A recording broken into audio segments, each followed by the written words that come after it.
56번째 이제 개송이고요. 우리 법회보에 나와 있습니다. 여우 같은 의심이 깨끗이 다 사라지면 바른 믿음이 더욱 올곧고 반듯해진다. 호의 정진하면 정신조직이라. 여우 같은 의심이 다 이제 사라진다라는 것은, 여우 같은 의심이라는 것은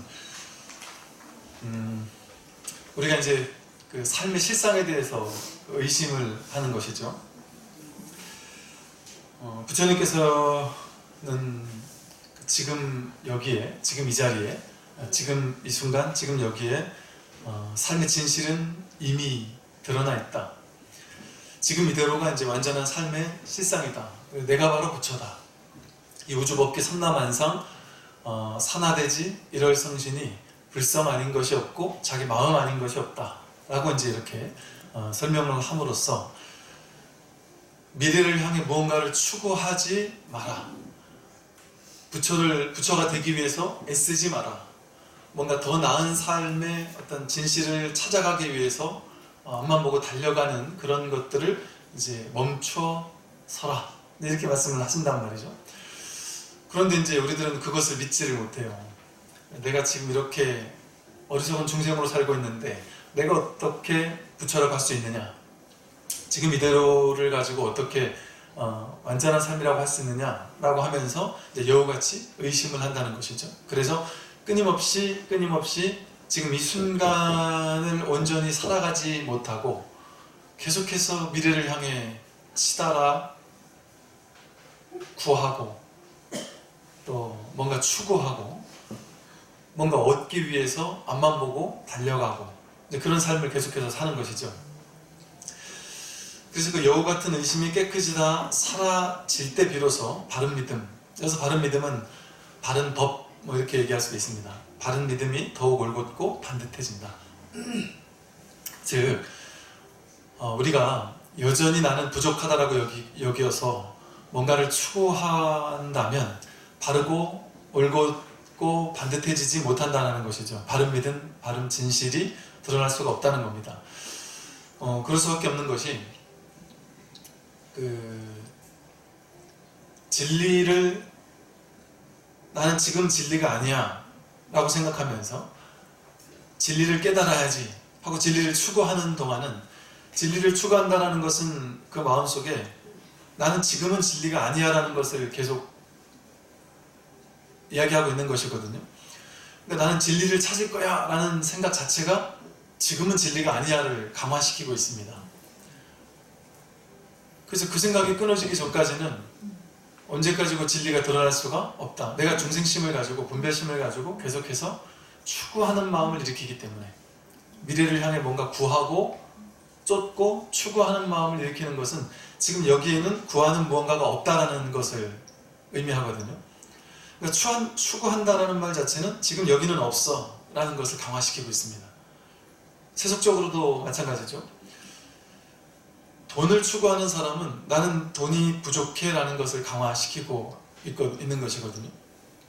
나는 행복을 추구하는 사람은 지금 이 순간에 행복하지 않아 라는 것을 점점 강화시키고 있습니다. 지금으로서는 만족할 수가 없고 뭔가 돈이 더 있어야지, 명예나 권력이나 지위나 더 좋은 집이나 뭔가 내가 원하는 수많은 조건들이 갖추어져야지만 나는 행복할 수 있다. 그것은 지금 이미 드러나 있는 이 행복을 걷어차는 행동과 다르지 않은 것이죠. 그러니까 지금 드러나 있는 행복, 내가 이미 누릴 수 있는 행복, 그런 것들은 이것은 행복이 아니야 라고 생각하고 더 나은 행복을 머릿속에서 그려놓은 채 그것을 향해 추구하고 있습니다. 지금 이 자리에서 지금 여기에 모든 것이 구족되어 있다. 만약에 정말 우리가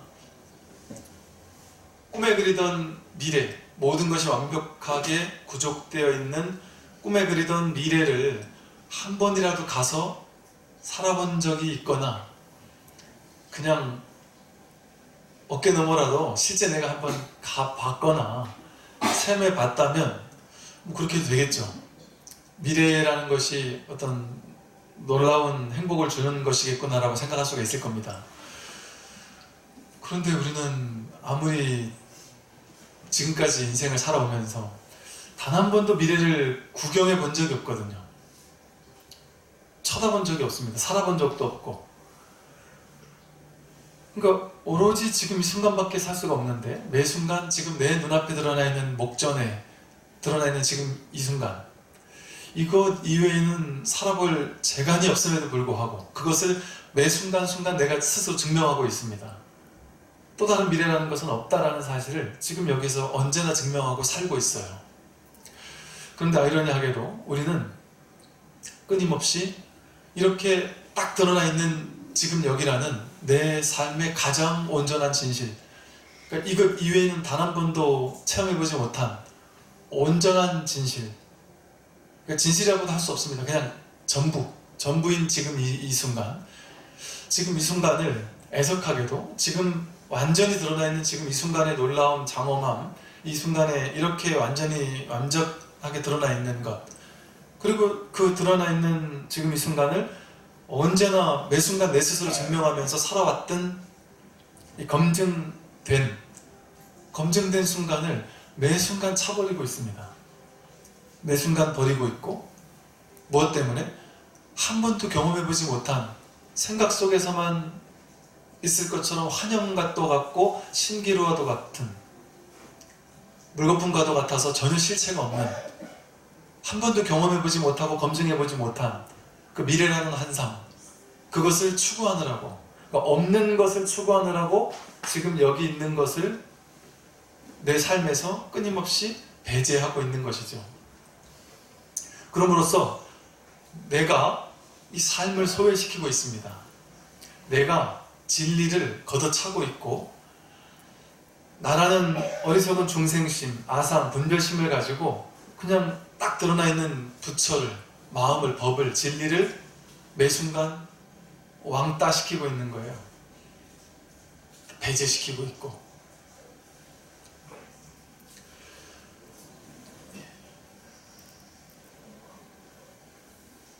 어제 이제 산을 바라보니까, 산이 지난주까지만 해도 산 정상쯤에나 조금씩 이렇게 단풍이 있었거든요. 근데 이제 어제 보니까 단풍이 거의 중턱까지는 내려온 것 같아요.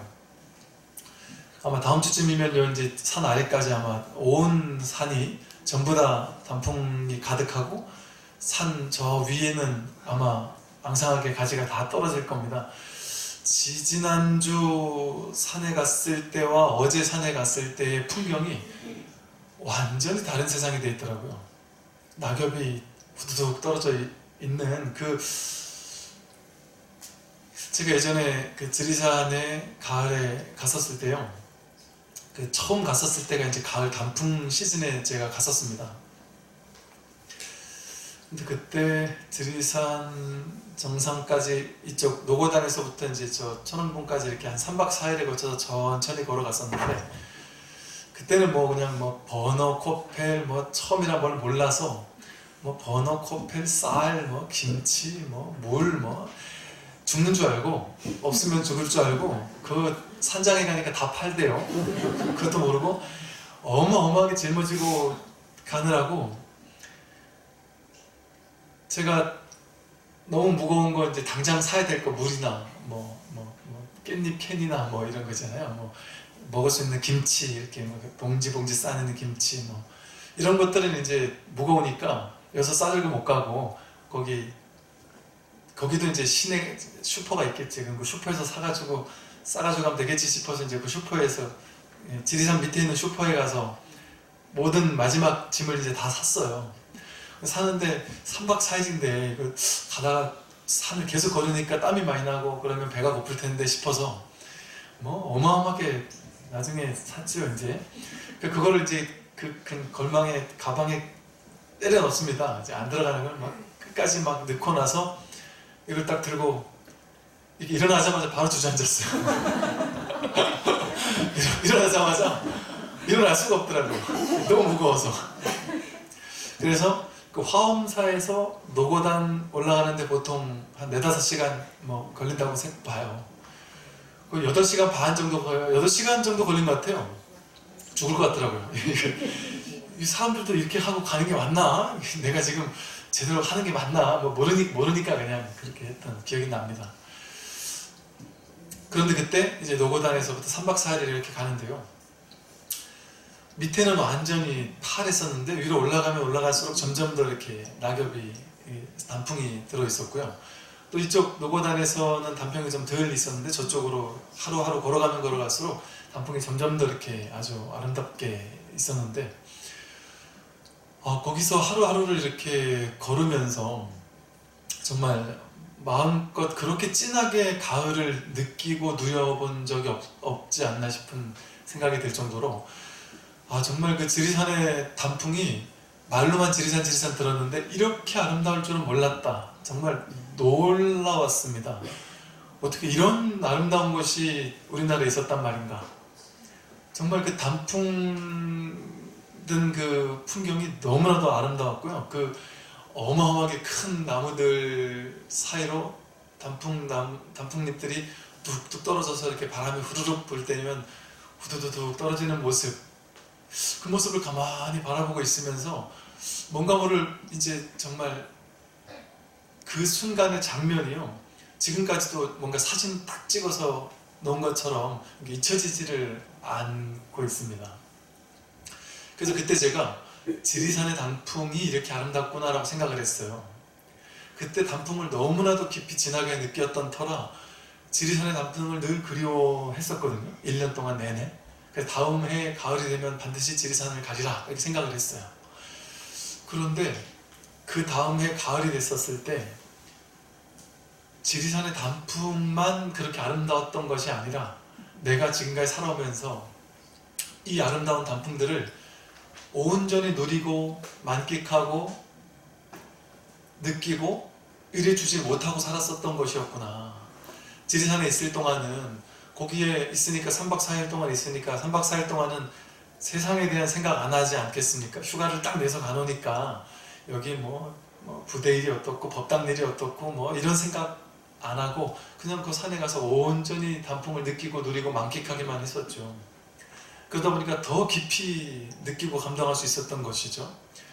그런데 가만히 봤더니 모든 단풍나무들이 다 아름답고 또 단풍나무만 아름다운 줄 알았는데 그래서 단풍이 후두둑 떨어질 때 너무 아쉽고 이게 한 1-2주 있다가 다 떨어지는 것이 너무 가슴이 아프고 이게 너무너무 아까워서 방에 들어가 있을 수가 없는 겁니다. 바깥을 자꾸 서성이게 되고 자꾸 산을 찾아 올라가게 되고 그랬는데 나뭇잎이 다 떨어지고 나서 앙상하게 나뭇가지만 남아있는데 너무 아쉬울 거라고 생각하고 막바지 단풍이라도 구경하리라 하는 마음으로 산에 올라갔는데요. 산 밑에 있는 단풍들은 단풍대로 너무나도 좋은데 올라가면 올라갈수록 단풍이 없어서 산 정상에 올라가니까 앙상한 나뭇가지밖에 없는데 가만히 앉아서 그 앙상한 나뭇가지를 이렇게 바라보고 있는데 단풍나무를 바라보면서 느꼈던 그 뭐랄까 그 감동? 그런 것들과 못지않은 또 다른 그 앙상한 나뭇가지가 가져다주는 그 파란 하늘을 배경으로 앙상한 나뭇가지가 아무것도 없는 그 맨살을 그대로 드러낸 채 이렇게 하늘을 향해 뻗어있는 그 모습이 또 그렇게 놀랍고 아름답고 감동스러울 수가 없습니다. 봄에는 봄대로 연한 초록이 올라오는 아름다움, 또 여름은 여름대로 숲이 우거진 것에 대한 또 놀라운 아름다움. 가만히 봤더니 그 지리산의 단풍과 지리산의 봄, 또 지리산의 고구 때 가서 녹차를 딴 적이 있었는데 너무나 그 지리산 그 쌍계 계곡에 있는 그 녹차밭이 너무나도 아름답더라고요. 그런데 그런 것들만 아름다웠던 것이 아니더라고요. 제가 아마 책에도 써놨었는데 그 이제 히말라야에 가서 한 달 가까이를 저절로 침묵하면서 그 산길을 걷기만 하면서 한 달을 이렇게 보내면서 그야말로 장대한 그 풍광들을 이렇게 온몸으로 마주하면서 그러면서 이제 한 달을 보내면서 이렇게 압도적인 풍광들을 또 다시 만날 수 있을까? 그러면서 너무 아쉬운 채 뒤로 하면서 한국으로 왔는데 그 히말라야 아름다움을 보고 한국으로 와서 저는 이제 한국의 산하는 아주 우스울 거라고 생각을 했어요. 그런데 한국으로 돌아왔는데 그 아름다움이 한국에 와서 한국의 산을 바라볼 때 아주 하찮아지기는커녕 야, 내가 뭐하러 이 아름다운 자연을 놔두고 그 자연을 누리겠다고 저 히말라야까지 가가지고 그 힘든 짓을 하고 왔을까? 여기 그때 이제 갔다 왔을 때가 막 양구에 있었거든요. 갔다가 양구로 돌아가는 길에 이렇게 아름다운 자연이 여기 이렇게 있는데 그 히말라야보다 전혀 못하지 않은 자연이 여기 이렇게 있는데 이런 생각이 들더라고요. 제가 이 말씀을 드리는 이유는 뭐냐면 여기서 말한 것처럼 여우 같은 의심이 깨끗이 다 사라지면 비로소 바른 믿음, 바른 진리가 더욱 올곧고 반듯해지는데요. 그렇게 하기 위해서는 어떻게 해야 되느냐? 미래를 향해 무언가를 추구하거나 바라거나 구하는 마음을 내려놓고 지금 여기에 지금 내 눈앞에 무엇이 있는지 지금 내가 직접적으로 경험하고 있는 것, 생생하게 느끼고 누리고 만끽하고 있는 것, 지금 내가 눈뜨고 바라볼 수 있는 것, 이것이 귀한 줄 알아야 되는 것이죠. 지금 내 눈앞에 있는 이것이야말로 이것을 아름다워할 줄 알고 여기에 감동할 줄 알고 우리 여기 여러분 아마 이렇게 입구에 들어오시다가 보면 우측에 모가나무가 있고요. 모가나무 밑으로 잔디가 있는데 잔디 위로 아침에 보니까 모가가 2개가 뚝 떨어져 있대요. 그걸 이렇게 들어서 옆에다 이렇게 갖다 놓을까 하다가 그 잔디 위로 떨어져 있는 모가 자체가 그것만으로도 너무 아름답더라고요. 그래서 여러분들 감상하시라고 그냥 일부러 놔뒀는데 그냥 아무것도 아닌 것 같은 평범함이 제가 이제 여기 우리 카페가 있잖아요. 카페 그 의자를 바깥에 이렇게 굳이 막 만들어 놓고 거기에 이렇게 앉아 있으면요. 전에는 여기 회의실이었다 보니까 뚫려 있지도 않았고 회의실이었다 보니까 한 달에 한두 번 회의할 때만 거기를 쓰고 그쪽으로 갈 일이 없었던 것 같아요. 그쪽 감나무 아래 가서 앉아 있을 일이 모든 사람이 그럴 일이 없었어요. 우리 아마 노보사님들도 그러셨을 거예요. 근데 이제 그 의자를 갖다 놓고 그러니까 그 감나무 아래 이렇게 앉아 있는데 가을바람은 가을바람대로 불어오지요. 고개를 들면 감이 그냥 그 대봉 큰 것이 그냥 이렇게 열려 있죠. 하늘을 보면 요즘에 막 파란 하늘에 하얀 구름이 흘러가고요. 거기 또 우리가 그 풍경을 걸어 놓으니까 바람이 탁 불어올 때면 또 풍경이 딸랑딸랑거리고 저 바깥에 탑 너머로는 우리 저쪽에 그 안에 우리 담 너머가 그 미군 부대 관사 지역이라 거기가 완전 큰 나무들이 빽빽하게 우거져 있습니다. 여기 이렇게 앉아 있으면 이게 요즘 우리나라에서 뭐 용산이 제일 핫한 곳이라고 막 그런 얘기를 하대요. 그리고 우리 법당 올라온 입구가 제가 얼마 전에 인터넷 뉴스를 검색하다 보니까 우리 동네가 뉴스에 나오더라고요. 뭐라고 나오냐면 우리 원광사 들어온 입구 그 도로 있잖아요. 도로. 그 도로를 용리단길이라고 한답니다. 요즘에 이제 뭐 아모레 건물도 들어서고 뭐 여기 워낙 빌딩들이 건물 들어서고 하면서 이 일대가 막 밥집이나 먹을 먹거리 뭐 이런 것들이 워낙 많이 생기고 그래서 찻집이나 뭐 이런 거 많이 생기고 그래서 너무 예쁜 카페나 식당이 많이 생겼다고 여기 이제 핫한 그 요즘에 뜨는 용리단길이랍니다. 그곳에 우리 절이 용리단길에 우리 절이 이렇게 있고 근데 거기 있는 그 속에서 밥 먹고 술 먹는 사람들은 여기 이렇게 진짜 1km도 안 되는 거리에 이런 곳이 있다는 건 아마 상상도 못하지 않을까. 이 이 용산같이 이렇게 큰 대도시 사이에 정말 이 숲속에 파묻혀 있는 도량이 같잖아요. 이렇게 앉아있으면 너무나도 정말 참 좋습니다. 어떤 깊은 산속에 들어가 있는 것 못지않게. 제가 이제 그 안쪽에다가 우리 이제 카페 앞에 말고 그 안쪽에도 이제 이렇게 비밀의 정원을 꾸며놨는데, 거기 안에 이제 대나무, 이제 작은 대나무들 그런 그 사이로 있습니다. 그것들이 그 전에는 그냥 이렇게 바라볼 때는 그냥 뭐가 하나 있나 보다.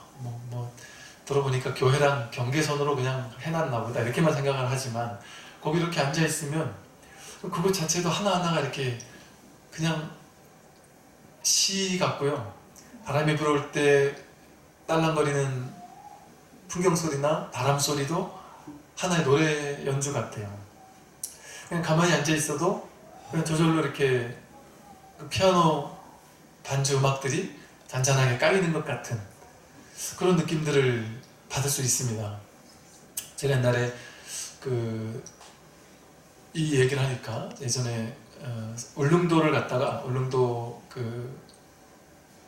산 꼭대기 뭐라 해죠? 울릉도에 있는 산 성인봉 정상에 다 그렇게 가서 앉아 있는데, 이런 풍경이 보기가 힘든 풍경이더라고요. 보니까 성인봉 정상에 딱 올라가 있으니까 그 바위 위에 딱 앉아 있으니까 동서남북이 전부 다 바다예요. 동서남북이 바다로 펑 뚫려 있고 너무나도 좋더라고요. 거기 그냥 어렵게 올라왔지만 내려갈 수가 없는 거예요. 야, 이런 풍경을 언제 내가 다시 보겠나. 그렇게 앉아 있는데, 마침 또 거기 제가 하룻밤 묵었던 어디죠? 민박집 할아버지가 아주 불교 아주 공부를 많이 하신 분이었나 봐요. 그분이 저보고 그 성인봉의 정상에 딱 올라가 앉아 있으면 아마 느끼실 거라면서 거기 기운이 좋다고 하면서 엄마 또 그래 놓으셨겠다. 근데 앉아 있는데, 한참을 이렇게 앉아 있는데 정말 그냥 뭐랄까, 이렇게 이 주변에 있는 모든 자연과 내가 그냥 하나가 된 것처럼, 물론 말로 표현할 수 없는, 그럼 그것을 어떻게 표현할 수가 없어서 제가 추저분하게, 야, 그냥 이렇게 앉아만 있는데 내가 옛날에 참 좋아해서 이렇게 옛날 고등학교 다닐 때 막 힘들어 공부를 하고 있는데, 독서실에서 밤늦게 이렇게 혼자 공부를 하고 있는데 옆에서 누군가가 틀어놓은 아주 작게 나지막하게 깔리는 아마 야니의 피아노 반주 음악이었던 것 같아요. 착 깔리는데 그 밤에, 그 새벽녘에 너무나도 막 감동스러운 겁니다. 그랬던 것 같은 뭔가, 그 산 위에 앉아 있는데 정말 그냥 저절로 이 우주 법계가 저절로 만들어내는 이 음악이 그냥 저절로 연주되는 것 같은 이런 감동을 느꼈었는데, 꼭 그런 장소들에서만 그런 게 아니라는 것이죠. 우리 앞에 언제나 내 눈앞에 그러한 놀라운 풍경들이 언제나 있습니다. 그 시인이나 사진 작가들 보면은 하다못해 쓰레기장 같은 곳에 피어나 있는 꽃 한 송이나, 하다못해 우리는 별 감흥을 느끼지 못하는 것도 사진으로 아름답게 찍어 놓으면 그것이 되게 작품이 되기도 하거든요. 그러니까 작가분들은 보니까 정말 장중하고 아름다운 풍경만 찍는 것이 아니라 일상 속에서 아주 소소한데 그것을 잘 캐치해서 만들어 놓으니까 그게 작품이 되더라고요. 그것과 똑같습니다. 우리는 되게 소소하고 평범한 것처럼 전혀 새로울 것 없고 전혀 감동스러울 것 없는 우리가 눈앞에서 마주하고 있는 매 순간의 일상, 그것이 사실은 마음을 비우고 잠시 고요한 마음으로 바라보게 되면 그것이 시가 됩니다. 제가 이제 요 카페 이야기를 몇 번 했는데요. 왜 그런 얘기를 했느냐면, 저는 자주 그런 것들을 많이 느껴요. 이를테면 여기 앉아서 이렇게 누리고 있을 때 마음속으로 되게 안타까운 마음이 듭니다. 어떤 마음이 드냐면, 야, 우리 법당에 이렇게 많으신 분들이 오고 가시는데 이 별것 아닌 소소함에서 오는 그러나 이 놀라운 이 아름다운 풍경을 온전히 누리고 느끼고 만끽하고 감동하는 분들이 과연 계실까? 물론 절만 그런 게 아닙니다. 여러분 집에서 집 앞에 피어난, 아니면 여러분 화초를 바라보면서도 그런 것들을 느낄 수 있고, 하다못해 그 베란다에 아침 햇살이나 오후 햇살이 이렇게 부서질 때 차 한 잔 타서 함께 이렇게 앉아 있기만 해도 이 비춰오는 햇살에 차에서 김이 모락모락 올라가는 그거를 이렇게 바라보고만 해도, 바라보고만 있어도 그게 하나의 시가 되고 그게 하나의 명상이 되고, 어떤 분들이 이제 제잘제잘 이제 이야기를 나누시는데 그 얘기를 하시더라고요. 야, 너무너무 요즘에 풍경이 좋아서 그냥 집에 있기가 너무 아쉽다. 어차피 2주 3주밖에 안 올 이 풍경을 집에만 있기 너무 아쉽다라고 했는데, 그게 바로 우리 모두가 마음 한구석에는 명상가이고 수행자이기 때문에 우리 마음 한구석에는 뭔가 근원의 아름다움, 뭔가 이 대자연의 아름다움을 보고 느끼고 누리고 만끽하면서 그것과 내가 둘이 아닌 하나가 됨을 경험하고자 하는, 나도 모르게 알 수 없는 어떤 귀의의 마음이거든요. 본성으로 돌아가고자 하는 마음. 근데 모의자연이라고 하듯이 이 본성은 모의법인데 자연이 그대로 모의법으로 그대로 있거든요. 애쓰지 않고도 자연 그대로 온전하게 존재하거든요. 우리가 자연 속에 자꾸 깃들려고 하는 것은 자연 안에 들어가서 그 자연과 하나 되는 그 감동, 그 일체감, 그 자연을 바라보고 있을 때 내 생각이 딱 멈추는, 분별이 딱 멈추는 그런 데서 오는 어떤 그 하나됨, 그런 것들을 나도 모르게 그리워하기 때문입니다. 지금 눈앞에 드러나 있는, 목전에 드러나 있는 이 진실, 제법 실상의 진리, 지금 있는 이대로의 장엄한 부처님이라는 이 실상과 나도 모르게 마주하고자 하는 마음인 것이죠. 그래서 산을 찾거든요, 사람들은. 그런데 처음에 산을 찾을 때 나는 근원에서는 첫 번째 자리에서는 그렇게 자연, 이 무의자연이라는 내 근원의 자연과 내가 하나 되고자 하는 마음으로 자연을 가고 싶은데, 이 두 번째 자리에서 떨어지게 되면 산에 올라가 놓고도, 혼자서 산에 올라가 놓고도 잠깐 바라보고 좋다 그러고 나서 바로 딴 생각하는 거예요. 생각이 나를 지배합니다, 산에 가서도. 그러다 보니까 또 산에 가서 외롭다, 누구 친구랑 같이 왔으면, 그리고 세상이 바로 또 곧바로 그리워져요. 세상사가. 그러니까 그 산에까지 와가지고 라디오를 혼자 듣는 것도 아니고 크게 틀어놓고 뉴스를 듣고 앉아있어요.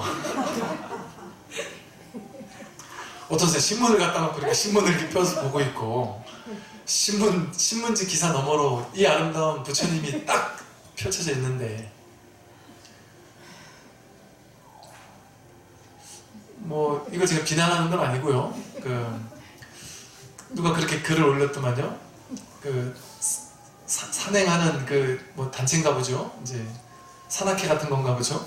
산악회에 가니까 거기 어떤 분이 100개의 산을 올랐다고 이제 축하를 해준답니다. 산악회 사람들이 100개의 산에 올랐다 그래서 막 꽃다발도 해주고 케이크도 자르고 박수치고 노래도 부르고 술도 한잔 같이 하고 이제 노래방 가서 축하도 해주고 그러면서 이제 뭐 산행을 이렇게 다니는 거죠. 이제 그게 이제 첫 번째 자리에서는 이 자연과 하나죠. 나도 모르게 자연을 그리워하는 마음으로 산을 찾게 되는데, 이제 중생심은 곧바로 발동을 해서 외롭다, 누군가와 함께 하고 싶다, 저들과 함께 하고 싶다, 이런 마음이 들어요. 그러니까 사람들하고 껴서 가게 되니까 이 분별심, 자연을 있는 그대로 감사하고자 하는 마음보다 분별심이 더 위에 올라가는 거예요. 그러니까 남들은 옷을 좋은 거 입었는데 나는 옷을 안 좋은 거 입었으니 부끄럽다, 나도 뭔가 비싼 옷 하나 입어보자. 산행 가가지고 동호회 가 있으면 메이커 옷 안 입으면 창피해서 못 간다고 그러고요. 또 자전거 타는 사람들은 자전거를 타는 동호회를 끼려면 자전거 뭐 몇십만 원짜리 자전거 가지고는 감히 끼지도 못하고 따라가지도 못한대요. 또 어떤 보살님 얘기 들어보니까 산행을 이제부터 내가 하겠다 하고 운동을 해야 되기 때문에 산행을 이제부터 하겠다 하고 다음 달부터 산행을 시작할 거야 라고 결심을 굳히고서 옷이랑 신발이랑 막 산 거 보니까 막 몇백만 원씩 샀더래요. 근데 뭔 일이 있어가지고 그 다음 달부터 산행을 못 가게 돼서 그 몇백만 원짜리 옷을 그냥 그대로 집안에 놔뒀다는 얘기를 했다는 얘기를 들었어요. 그러니까 이 첫 번째 자리에서는 우리는 누구나 저절로 누구나 수행자이고 누구나 나의 근원을 그리워하고 있고 자연을 그리워하게 됩니다. 그런데 곧장 분별심이 개입돼가지고 분별심이 습습이 돼버렸어요. 습관이 돼버렸어요. 그래서 자연을 있는 그대로 누리고자 하는 마음으로 산에 갔는데 잠깐 누리고 바로 분별심과 살아요. 바다를 감상하기 위해서 바닷가에 갔는데 바닷가 몇 분 관찰하나요? 바다를 보고 싶어 바다에 갔는데 바다에 앉아가지고 멍하니 앉아있진 않아요. 잘 잠깐 보고 나서 됐다 가자 한잔하자 이러고 뭐 한잔하든지. 그걸 왜냐하면 분별심이 곧장 우리를 엄습해오거든요. 있는 그대로 누리고자 하는 그 무분별의 마음, 있는 그대로의 대자연의 바다라는 부처를 온몸으로 마주하고 싶은 이 마음, 첫 번째 자리의 마음이 곧장 두 번째 자리에서 오는 분별심으로 가로막혀 버리는 겁니다. 그래서 명상이라는 것을 뭐를 명상이라고 하느냐면 앉아서 좌선하도록 만드는 이유 중에 하나가 그런 중생의 습을 아니까 앉아서 좌선을 시키면 잠시라도 이러고 앉아있으면 있는 그대로의 나와 잠시 함께 있을 수 있거든요. 호흡이 들어오고 나가는 이 생생한 살아있음을 있는 그대로 느끼고 누리고 만끽할 수 있거든요. 그러니까 자연 속에 가서도 그렇게 해야 되는 게 명상이에요. 산에 올라가면 그냥 산에 올라갔다 잠시 쉬느라고 헉헉헉 하면서 쉬다가 다 쉬었으면 빨리 또 가자 이럴 게 아니고, 그래서 남들하고 같이 다니면은 이게 명상이 아니라 그냥 친구들과 친목 도모는 될지언정 그 자연을 그리워하는 그 근원의 마음과 일치되기는 좀 어려워요. 그냥 그 자연에 앉아서 거기서 명상을 하는 겁니다. 따로 명상할 필요가 없어요. 그냥 앉아서 멍하니 앉아서 생각을 내려놓고 자연을 그냥 이렇게 바라보고 묵묵히 바라보고 아무 생각 없이 그냥 이렇게 감상하는 시간을 한 3분 5분 하고 그냥 딴 거 곧장 할 게 아니고 그냥 10분 20분 30분 그냥 가만히 앉아 있어 보는 겁니다. 바닷가에 가서 바닷가를 바라보면서 그냥 멍하니 앉아 있는 겁니다. 그 헨리 데이비드 소로가 그런 얘기를 했어요. 아침에 매일매일 떠오르는 태양과 떠오르는 태양이 이 대지를 비춰주는 그 반짝거리는 그 천연의 아름다운 빛깔을 온몸으로 감동하고 만끽하고 누릴 줄 아는 사람, 그리고 저녁이 되면 하루 일과를 마치면서 저녁에 지는 노을을 바라보면서 그 노을을 감동할 줄 아는 사람, 그런 사람이 있을까? 그런 사람이라는 것은 곧 지금 이 순간이 주는 놀라운 장엄한 아름다움을 온전히 마주한다는 것이거든요. 그렇게 장엄한 것만을 꼭 바랄 것도 없습니다. 아까 말한 것처럼 가만히 있을 때 그냥 가만히 잠시 멈춰서서 가만히 의자에 앉아 있으면서도 지금 이 자리에 뭔 일이 일어나는지를 잠시 바라볼 수 있습니다. 내가 숨을 들이쉬고 내쉬는 이것을 보면서 내가 깨어있음을 느끼고 살아있음을 느끼고 나라는 존재감을 이렇게 느끼고 누리고 만끽할 수 있어요. 그 순간 우리는 미래를 향해 추구하지 않습니다. 그냥 지금 이 자리에 멈춰서 있습니다. 그때 여우 같은 의심도 사라지고 깨끗이 사라지고 그때 바로 바른 진리가 올곧고 반듯해집니다. 지금 이 순간을 더 많이 느끼고 누리는 사람, 그게 바로 명상이고 수행이고 기도입니다. 연불 1시간 하는 것이 진짜 연불이 아니라 자연에 있으면서 바람소리를 이렇게 듣는 것, 아무 생각 없이 바람소리를 집중해서 들어보는 것, 그게 윗바산하고 그게 자연이 저절로 만들어내는 연불소리를 듣는 겁니다. 선빵을 저 산꼭자기에 고요한 곳에다 선빵 만든다? 그거는 아주 단순한 생각이죠. 선빵은 이 시끌시끌한 시장통에 만드는 게 사실은 가장 좋습니다. 왜냐하면 빵빵 소리가 들리고 사람들이 막 시장에서 팔고 사고 파는 소리가 들리고 이런저런 막 그냥 시끌벅적한 소리가 들릴 때 고요히 앉아서 그 모든 소리를 그대로 들어보는 겁니다. 근데 그 소리의 내용물을 따라가지 않고, 소리의 내용물을 따라가면 이 사람이 싸우고 저 사람이 싸우는 소리, 차 소리, 뭔 소리 다 들으면서 저 사람 왜 저러지? 저 사람 왜 저러지? 하면서 분별심이 계속 일어나요. 그건 이 세간의 소리를 따라가서 중생심을 연습하는 겁니다. 그런데 마음 공부라는 것은, 선이라는 것, 명상이라는 것은 그렇게 앉아있는 채로 그 모든 일어나는 소리를, 소리의 내용물을 따라가지 않고 소리를 그냥 있는 그대로 소리라는 소리 파동으로만 한번 들어보는 겁니다. 분별하지 않고 들어보는 거예요. 그게 지관이고 그게 정해입니다. 그 있는 그대로 관하는 거예요. 그러니까 명상하기 좋은 최적의 장소를 찾아갈 필요가 없습니다. 아무 소리나 들리는 곳에, 아니면 고요하면 고요한 곳에 고요함을 느끼고 누려보고, 시끄러운 곳에서 시끄러운 것을 느끼고 누려보는 것, 그게 바로 명상이거든요. 그게 수행이고, 눈에 보이는 모든 것들을 보는 내용물을 따라가서 이거는 꽃이구나, 이건 종이구나, 이건 컵이구나 라고 해석하면서 보지 않고 그냥 생각을 딱 멈추고 보는 겁니다. 자연을 바라볼 때 단풍이 예쁘네, 옛날에 봤던 그 단풍보다 별로네, 이렇게 생각하고 보는 것이 아니고 그저 그냥 아무 생각 없이 그냥 바라보는 것이죠. 아무 생각 없이, 아무 분별하지 않고, 그것이 바로 명상이고 수행이다. 여기서 얘기하는 것도 바로 그런 겁니다. 그럴 때 미래를 향해 추구하지 않고 지금 이 순간에 딱 멈춰서서 지금 이 자리를 누리게 되는 것이죠. 일체 그 어디에도 머물러 있지 않으니 기억할 만한 것이 없다. 내가 매 순간순간 만나는 모든 것들을, 제가 이제 이렇게 얘기를 했습니다. 어떤 소리를 들을 때 그 소리의 내용물을 따라가지 않고 그 소리를 있는 그대로 그냥 듣기만 한다. 무언가를 볼 때 보는 것을 이건 좋고 저건 나쁘고 이거랑 비교해서 보지 않고 있는 그대로 보기만 한다. 있는 그대로 보기만 한다는 것은 뭘 얘기하냐면요, 분별하지 않고 본다는 것인데요. 분별하지 않고 본다는 것은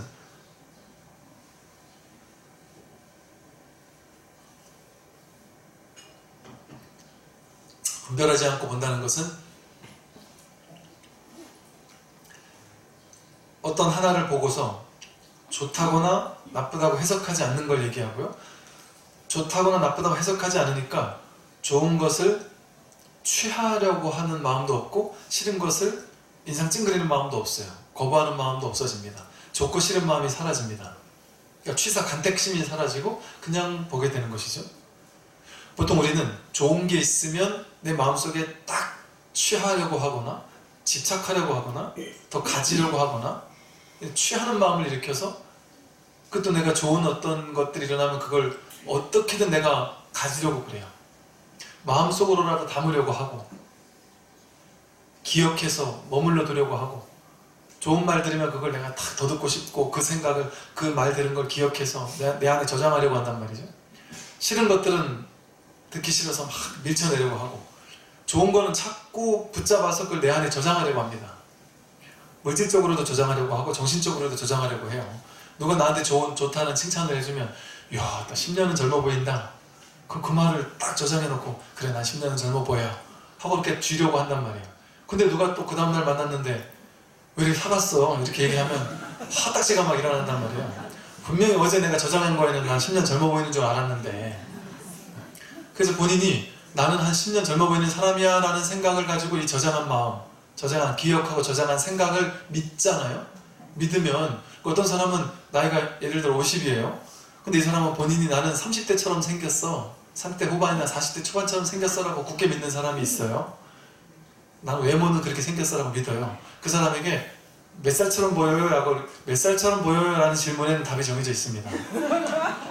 항상 한 20년 젊게 얘기를 해야 되는데, 진실한 사람이 한 40대 중반처럼 보이네요 이러면 그 사람은 충격을 받겠죠. 나는 40대 초반처럼 보인다고, 아니면 30대처럼 보인다고 얘기를 해줘야 되는데 왜 그럴까요? 내 안에 기억으로 딱 머물러 있는 게 있는 거예요. 나는 몇 살처럼 보였으면 좋겠다라는 생각.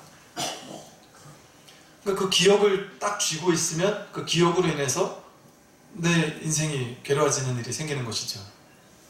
잘났다 못났다, 뭐 능력 있다 능력 없다, 이런 모든 것들이 하나의 생각들일 뿐입니다. 하나의 생각들일 뿐입니다. 남들이 나한테 하는 말, 판단, 평가 그렇게 허망한 게 있을까요? 그렇게 아무것도 아닌 게 있을까요? 그것처럼 사실 의미 없는 게 있을까요? 물론 그걸 다 무시하자는 얘기가 아니라 그 중에 내가 필요한 거는 이렇게 잘 써먹으면 돼요. 근데 별 필요 없는 것들은 그냥 버려버리면 되지 않습니까? 실제 그 사람이 나한테 뭐 칭찬을 해준다고 해서 뭐 돈이 생깁니까? 뭐 실질적으로 뭐가 좋아집니까? 그 사람이 나한테 욕을 한다고 해서 내 존재가 막 덜어집니까? 뭐 내가 사라집니까? 나라는 존재감이 진짜 뭐 없어집니까? 아무것도 아니거든요. 정말 아무것도 아니죠. 요즘에 보니까 제가 진짜 자전거 좋아하는 분들이 계셔. 자전거 얘기를 몇 번 들었어요. 그랬더니 자전거 좋아하는 사람이 뭐 정말 요즘에 뭐 몇백만 원짜리 자전거를 산다. 그 자전거를 손가락으로 들어도 이렇게 바짝 들리는 가벼운 자전거를 산다. 뭐 자전거 정말 좋아하는 사람은 신발 이렇게 페달만 잘하는 회사가 있대요. 그 회사에서 페달을 사다가 별도로 끼고 안장만 잘하는 회사가 또 있어. 그걸 또 끼고 이러다 보면 막 1000만 원을 호가한다. 그런데 자전거 모임에 가면은 이 1000만 원 호가하는 자전거를 타는 사람 주변의 사람들이 우르르 몰려서 와 이런답니다. 근데 자기 자전거를 보면 200만 원짜리 자전거를 타면 부끄러워서 내놓을 수가 없대요. 그런데 또 이렇게 실제 자전거를 타고 가다 보면 나는 젊은 남자가 이렇게 자전거 타고 가는데 할머니가 나보다 막 쉥 하고 앞으로 가는데 아무리 쫓아가려고 쫓아갈 수가 없대요. 나중에 알고 보면 그 할머니는 뭐 되게 비싼 고가의 자전거를 타고 쉥 하고 가는데 자전거가 너무 좋다 보니까 내가 아무리 쫓아가도 쫓아갈 수가 없다. 비싼 자전거는 다 이유가 있다. 그런 얘기를 하면서 이제 그런 분위기 속에서 그런 동호회 속에 있다 보면 그 분위기에 익숙해져요. 그게 당연하게 느껴져요. 그럼 누구나 더 좋은 자전거를 사야 될 것 같은 무언의 압박감을 느껴요. 지금 이 얘기를 자전거에 전혀 관심 없는 사람이 들으면 미친 거 아니야? 이렇게 듣겠죠. 근데 아마 여러분들이 자전거 동호회에 1년만 들어가 있으면 이렇게 똑같이 돼버립니다. 훈습되거든요. 훈습. 내가 어떤 분위기 속에 사느냐에 따라서 그 분위기에 훈습되어서 나도 그런 사람이 돼버립니다. 그러니까 그 동호회에 있으면 거기선 싼 자전거 타면은 사실 안 돼요. 그러니까 쌩쌩 달리면서 또 넘어지면 안 되잖아요. 그러니까 안전벨트 그러니까 모자도 막 비싼 모자를 써야지 덜 다친다 그러고 막 비싼 장비를 해야지 덜 다치니까 옷도 막 엄청 비싼 것들을 막 또 착용을 하고 탄대요. 아주 좋은 방법이 있습니다. 그러니까 제가 가만히 생각해 보니까 저는 그런 생각, 저도 자전거를 한 번씩 타는데 자전거를 꽤 오래 탔죠. 저도 뭐 중학교 때부터 자전거를 탔으니까. 근데 제 자전거 인생에서 전 단 한 번도 그런 생각을 해본 적이 없었어요. 그래서 외업날을 가만히 보니까 저는 자전거를 타면 그냥 혼자 타거든요. 남들하고는 일체 상관이 없는 겁니다. 혼자 타니까 남들이 뭔 자전거를 타는지 일체 관심이 없는 거죠. 혼자 탈 때 더 자연을 누릴 수 있습니다. 저쪽 한강변으로 해서 저 남양주 쪽으로 올라가면 제가 춘천에서부터 여기까지 이렇게 자전거로 왔다 갔다 해봤는데 그 춘천에서부터 서울까지 오는 그 길이 자전거 길이 와 기가 막히게 아름답습니다. 특히나 이 가을 같은 때는 정말 혼자서 이걸 느끼기가 소름이 끼칠 정도로 아름답습니다. 근데 그 아름다움을 혼자서 이렇게 누리며 다니면 좋은데 우르르 10명씩 막 이렇게 그 1000만 원짜리 자전거 타고 우르르 다니면서 쌩 하고 하루에 6저까지 가버려요. 제가 춘천에서 여기까지 오는데 2박 3일이 걸린 적이 있었거든요. 천천히. 왜 그런가 봤더니 저는 비싼 모자를 사야 된다는 생각을 한 번도 안 해봤어요. 왜냐면 넘어진다는 생각을 한 번도 안 해봤습니다. 어떻게 넘어질 수가 있지? 지금 생각해보니까 그분들 얘기를 들어보니까 답이 나오더라고요. 저는 자전거를 20몇만 원짜리 자전거인데 할인할 때 10몇만 원짜리 자전거 샀어요. 근데 이제 이 자전거는 나중에 제가 왜 사고 날 우려를 한 번도 생각 안 했나 보니까 잘 빨리 안 나가져요. 오르막길에서 쌩 하고 안 올라가집니다. 그때 힘이 들고 천천히 가지고 아무리 빨리 가려고 해도 그렇게 빨리 안 가져요. 그러니까 사고 우려가 없습니다. 그러니까 싼 자전거가 좋은 게, 무거운 자전거가 좋은 게 사고 우려가 없어요. 천천히 갈 수 있으니까 힘들 일 없고 남들 쫓아가지 않아도 되니까 그냥 누리면서 만끽하면서 다닐 수 있으니까 좋아요. 혼자 다니면 더욱더 자연을 그대로 누릴 수 있으니까 더 좋고, 비교할 필요 없으니까 분별심 생기지 않아 좋고, 자연과 만끽하니까 좋고, 돈 안 들어 좋고, 사고 안 나서 좋고. 자전거 타다가 실제 넘어져서 돌아가신 분들도 계세요. 그러니까 쌩 하고 달리는데 돈 1,000만 원을 투자해가지고 쌩 하고 달리다가 넘어지면은 더 크게 다치는데, 그럼 싼 자전거 타면은 쌩 하고 안 가니까 그냥 넘어져도 그냥 조금 다치고 말 텐데, 그렇게 할 필요가 전혀 없는데도 불구하고 딱 100% 답이 나오더라고요. 근데도 불구하고 이 지혜로운 답을 사람들은 분별로 딱 덮어버려요. 그러니까 남들과 비교, 오위를 전면. 그러니까 제가 이제 자전거 비유를 들었지만 삶이 마찬가지입니다. 좋은 아파트에서 살려는 것도 그거 아니에요? 제가 어떤 분이 그 얘기를 하시더라고요. 왼쪽 A라는 아파트에 그냥 적절한 동네에 살았어요. 근데 항상 그 아파트 사는 사람들은 저 옆 동네, 저 비싼 동네, 비싼 아파트 사는 저 동네 사람들 얘기를 항상 한답니다. 그 동네 사람들은 그 학교를 다니는데 그 학교 애들, 그 학교 엄마, 그 얘기를 항상 동경 어린 눈빛으로 얘기를 한대요. 근데 이 마을에 사는 분이 조금 무리를 해서 우리도 한번 가보자, 우리도 저런데 한번 살아보자, 그래서 무리를 해가지고 그 아파트를 가서 살면서 그 학교를 보냈답니다. 바로 후회를 했대요. 그 남편, 저 보살님이 카드를 끊으면 남편한테 띠릭하고 문자가 오나봐요. 근데 띠릭 계속 오는데 그날 바빠가지고 이 확인을 못하고 있다가 저녁 때 이제 이 마누라가 얼마를 썼나 보려고 확인했더니 700만 원을 끌었대요. 뭘 하느라고 일건 거냐고 봤더니 고등학생 딸내미를 데리고 백화점 가서 옷을 사주는데 700만 원어치 사줬다는 거예요. 그래서 미친 거 아니냐 하면서 막 욕을 하면서 막 혼을 냈답니다. 거사님이. 그랬더니 그 보살님이 그러더라는 거예요. 그러면 이 아파트 이사 오지 말았어야지. 그리고 이 학교를 얘를 보내지 말았어야 된다. 이 학교에는 전부 다 애들 메이커 잠바, 뭐 몇백만 원짜리 잠바 입고, 뭐 몇백만 원짜리 신발 신고, 비싼 옷 입고, 그만큼의 어떤 걸 누리고 살고, 다 백화점 가서 옷 사고, 보살님들도 다 그러고 사는데, 나는 내가 어떻게든 좀 싼 옷 입으려고 노력하더라도, 딸까지 우리가 그렇게 애들 왕따가 되면서 그런 애로 키우면 되겠느냐. 그렇게 얘기를 하더라는 거죠. 그 얘기를 듣고 나니까 그게 또 이해가 가더라고. 그러면서 알았다, 어쩔 수 없다, 이렇게 하다는 거죠. 그러니까 이것도 어때요? 그렇게 살아보지 않은 사람, 바깥에 있는 사람이 이런 얘기를 들으면, 야, 그렇게 사는 사람도 있구나, 희한하다, 이렇게 생각하거나, 야, 미친 거 아니야? 이렇게 생각할 수도 있겠죠. 그런데 이게 50보 100보죠. 욕할 필요가 없는 겁니다. 이게 50보 100보예요. 제가 강원도 양구에 있으면 그냥 시장, 장 쓸 때 시장에 보면은 막 그냥 옷, 그리고 알뜰하신 분들 보면은 이렇게 뭐 바자회 같은 거 할 때 뭐 1,000원, 2,000원, 3,000원짜리 옷 입고 다니는 뭐 보살님들 얘기 들어보면 이 잠바 3,000원짜리예요, 뭐 1,000원짜리 바자회에서 샀다면서 그런 게 있대요.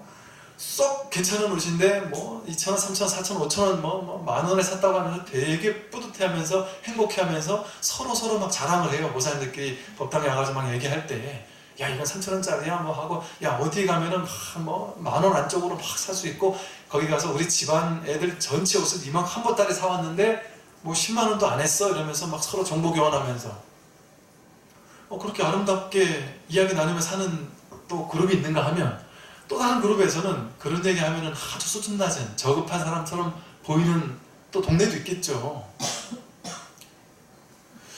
그런데 어쨌든 그게 여기서 저기 이게 다 보면 50보 100보더라고요. 50보 100보.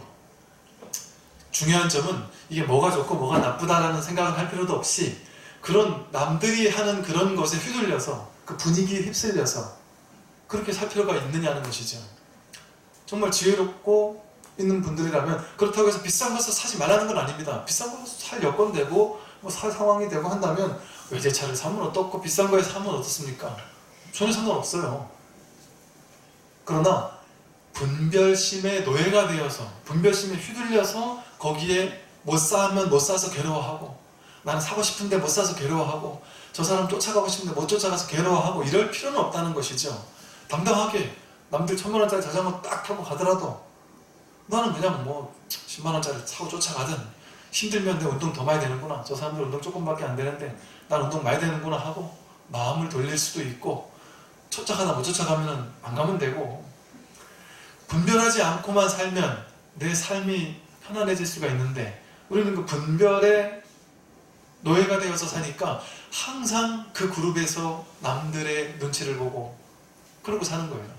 우리가 자식을 서울대, 연대고대, 인서울을 보내고 싶은 이유 중에 상당히 큰 이유 중에 하나가 자식 잘 되기 위해서보다 남들한테 내 자식 어디 갔다는 얘기를 좀 하고 싶고, 또 자식 스스로도 비교하는 마음에 휘둘리는 마음 때문에 더 기를 쓰는 것도 무시 못하는 것이죠.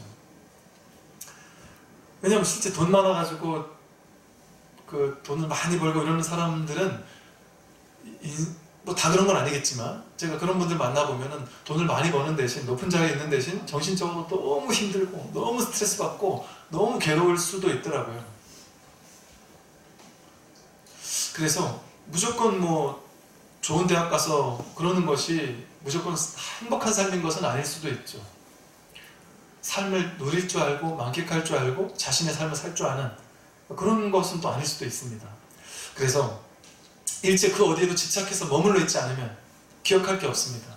어떤 기억해서 뭔가 좋은 걸 내 머릿속에 딱딱 이렇게 내가 붙잡아 놓기 시작하면, 집착해서 뭔가 딱 가지고 시작하면 내 안에 있는 기준, 내가 만들어 놓은, 머물러 놓은, 집착해 놓은, 기억해 놓은 이 기준점, 이 기준점과 세상을 자꾸 판단하게 돼요. 비교하게 되고. 그러니까 내가 기준점을 내 마음 안에 딱 붙잡아 놓으면 이것대로 되지 않을 때 괴롭고, 내가 원하는 대로 되지 않을 때 괴롭고, 그런 일이 생기니까 내가 만들어 놓은 이 틀 때문에 괴로운 일이 생깁니다. 내가 만들어 놓은 이 틀, 요거 하나 때문에 괴로운 일이 생겨요. 신기한 점은 내가 만들어 놓은 이 틀, 요거만 딱 내려놓으면 내가 그동안 정말 하기 싫다고 생각했던 것들이 하기 좋게 바뀔 수도 있고요. 삶이 완전히 뒤바뀔 수가 있습니다. 정말로요. 내가 특정한 이렇게 돼야 되라는 생각을 가지고 있는 이 생각 때문에 나는 반드시 이렇게 해야 되라고 집착하고 고집했는데, 예를 들어서요, 이제 그런 일이 있었습니다. 어떤 분이 이제 회사를 가는데 본사를 반드시 가고 싶다. 서울에 있는 본사를 반드시 가고 싶은데 지방에 너무너무 가기 싫어서 막 너무 괴로워했던 거죠. 지방 갈까봐 막 노심초사하고 너무너무 괴로워하고 너무너무 막 그냥 스트레스를 받고 살았답니다. 근데 마음을 하나 딱 돌이켰대요. 법문을 듣다 보니까, 야, 자연 속에서 자연을 누리며 만끽하고 사는 것도 참 좋을 수 있겠구나. 아이들 막 어릴 때 차라리 시골 가가지고 자연 속에서 막 뛰어놀게 하는 게 자식에게도 교육이 너무 좋다는 얘기를 어디선가 듣고 와가지고는 어느 순간 그 얘기를 딱 듣고 거기 꽂히고 나니까 이제는 그 전에 기준이 마음속에서 절대 서울에만 있어야 돼, 이 생각이 있을 때는 지방으로 갈까봐 노심초사하고 근심걱정했는데, 아, 시골에 가면은 애들 어릴 때 시골 가서 이렇게 사는 것도 좋겠구나, 그런 생각을 하면서 생각의 기준을 딱 바꾸고 났더니 갑자기 그때부터 여유가 생기더래요. 인사이동 시기가 와도 덜 떨리더래요. 그래서 실제 시골로 가게 되었더니, 그래, 지금 내가 시골로 차라리 가서 애들하고 자연 속에서 마음껏 뛰어놀게 하면서 살아보자. 그래서 자연 속에 가가지고 시골에서 막 즐겁게 재밌게 살았다는 거죠.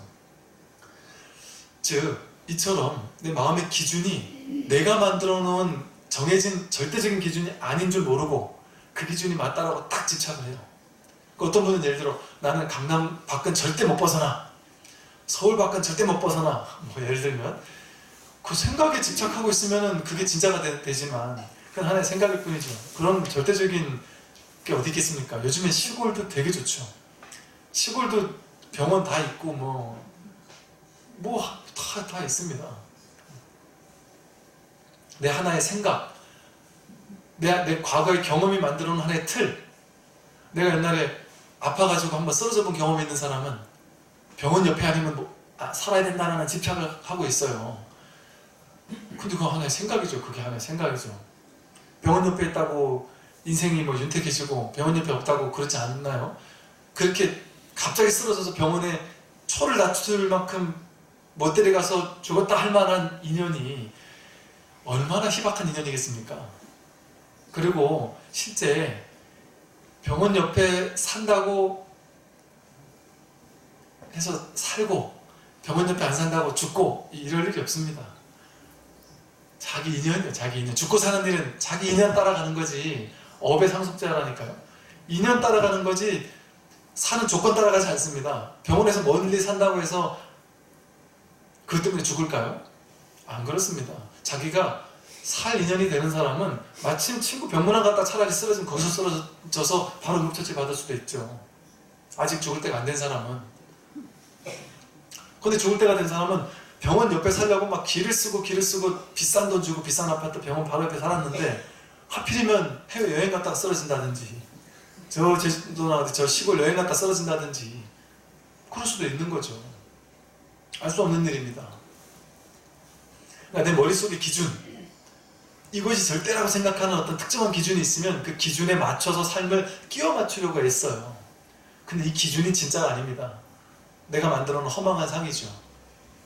그 기준만 없으면 이래도 괜찮고 저래도 괜찮은, 매 순간이 완전한, 이대로 아무 문제 없는 삶을 살 수가 있습니다. 근데 머릿속에 스스로 막 꾸게 만들어 놓은 그 기준점, 틀, 상, 고정관념, 그런 것들을 내려놓으면 삶에는 아무런 문제가 없습니다. 시골 가면 시골 살아서 좋고, 서울 살면 서울 살아서 좋고, 부자면 부자라서 좋은데요, 때로는 가난하면 가난해서 좋은 점이 분명히 있습니다. 고통받으면 고통받아서 좋은 점이 분명히 있습니다. 왜냐하면 고통이 없는 인생은 그거는 정말 불쌍한 허접한 인생입니다. 고통이 없는 인생이라는 것은 고통이 있을 때는 필요해서 있는 거예요. 삶에는 이유 없이 주어지는 게 아무것도 없습니다. 그러니까 법계라고 하죠. 법의 진실된 법의 세계다. 그럼 뭐가 가장 진실할까요? 지금 나에게 내 눈앞에 있는 이 삶이 진실합니다. 지금 내가 살고 있는 이것이 바로 가장 진실합니다. 그러니까 지금 이대로 허용하고 수용하고 지금 이 순간을 온전히 누리며 사는 것, 그것이 가장 지혜로운 삶인 것이죠. 그래서 지금 이대로 우리에게 주어져 있는 이 놀라운 아름다운 삶을 온전히 누리고 느끼는 그런 어떤 명상 아닌 명상, 수행 아닌 수행의 삶. 그러니까 내가 특정한 기준에 고집하지 않는, 그래서 아주 걸림없이 자유로운 그런 삶을 살면 좋죠. 이렇게 살게 되면 예를 들어 자식들과 싸울 일이 없어요. 애들하고 싸울 일이 없습니다. 그 기준을 그냥 인정해 주니까, 아, 쟤는 나와 기준이 다른가 보다, 나는 이해 못하는 뭔가 기준이 있나 보다. 저도 예를 들면 요즘에 이렇게 젊은 애들이 랩을 하잖아요. 뭐 이렇게 랩으로 뭐 말로 이렇게 노래가 아니라 랩을 하잖아요. 저도 이 랩은 이해를 아직도 못하겠어요. 이 랩이 왜 음악인지 모르겠어요. 그 랩에 막 꽂혀있는 친구들은 저도 이해는 안 갑니다. 저게 왜 저게 음악인지 저거에 저렇게 모르겠어요. 저는 그냥. 그런데 존중합니다. 100% 존중합니다. 그 랩을 열심히 하고 막 랩 때문에 막 고민하는 친구들 있어요. 장병들 중에도. 충분히 공감합니다. 내가 옛날에 어린 시절에 막 그렇게 음악을 듣고 싶었던 그 느낌이 얘는 이런 것이겠구나, 이렇게 그냥 인정을 하는 것이죠. 아주 사소한 거를 할지라도 그 사람은 그 사람 나름대로의 아주 중요한 기준에 지금 딱 사로잡혀 있기 때문에 그게 인생에서 제일 중요한 무언가일 겁니다. 그 사람에게는.